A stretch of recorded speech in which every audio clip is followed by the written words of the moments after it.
For thousands of years, man has looked out into the galaxy beyond our solar system in awe. The future is here. Today, the Tabula Rasa project has created Deep Space 8, a true voyage of exploration out into the known universe and beyond, to discover and answer fundamental questions of science.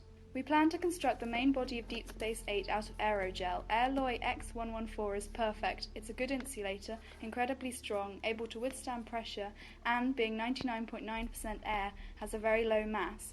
Gold foil will be layered around the fuselage for extra protection against radiation.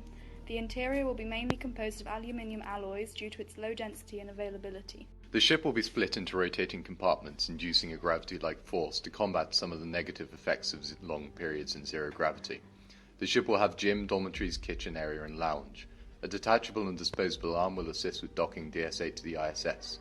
Further, a radio transmitter, receiver and interpretation software shall provide DS-8 with its essential communication network. We'll harvest solar energy using solar arrays made of thin-film photovoltaic cells attached to the support structures extending from the ship. This will satisfy both the propulsion and energy needs of DS-8. To increase efficiency, we'll use concentrator arrays with Fresnel lenses to intensify light onto smaller areas. Propulsion is provided by high-thrust ion drives recently developed by NASA's laboratories. Due to the lack of air resistance in space, once the ship has reached a sufficient rate of acceleration, the drive can be switched off until needed, saving resources while maintaining velocity. Energy temporarily not required is stored for use when light is less available.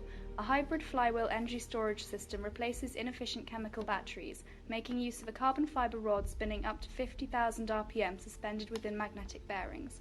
Thanks to a lack of friction and alignment with rotation, an efficiency of around 85% may be achieved. Being in space for months could have negative mental outcomes, but green areas and VR will be employed in order to enable the crew to relax. To combat the effects of radiation, astronauts will wear spacesuits embedded with lead nanoparticles, as the high molecular density is effective at stopping gamma and X-rays. DS-8 has a sustainable approach for growing food. We plan to cultivate vegetables via hydroponics.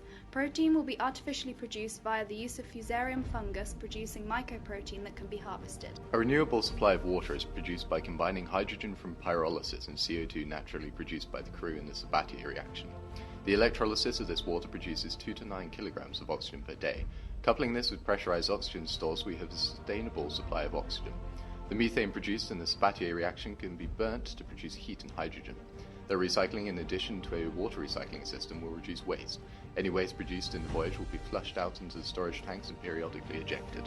Low-level lighting will be produced by utilizing a plant called Rusagard specimen, a genetically modified plant containing luciferin. This is the DS-8 project. We are Tabula Rasa. We strive forward to the future, to imagine, to advance, to solve.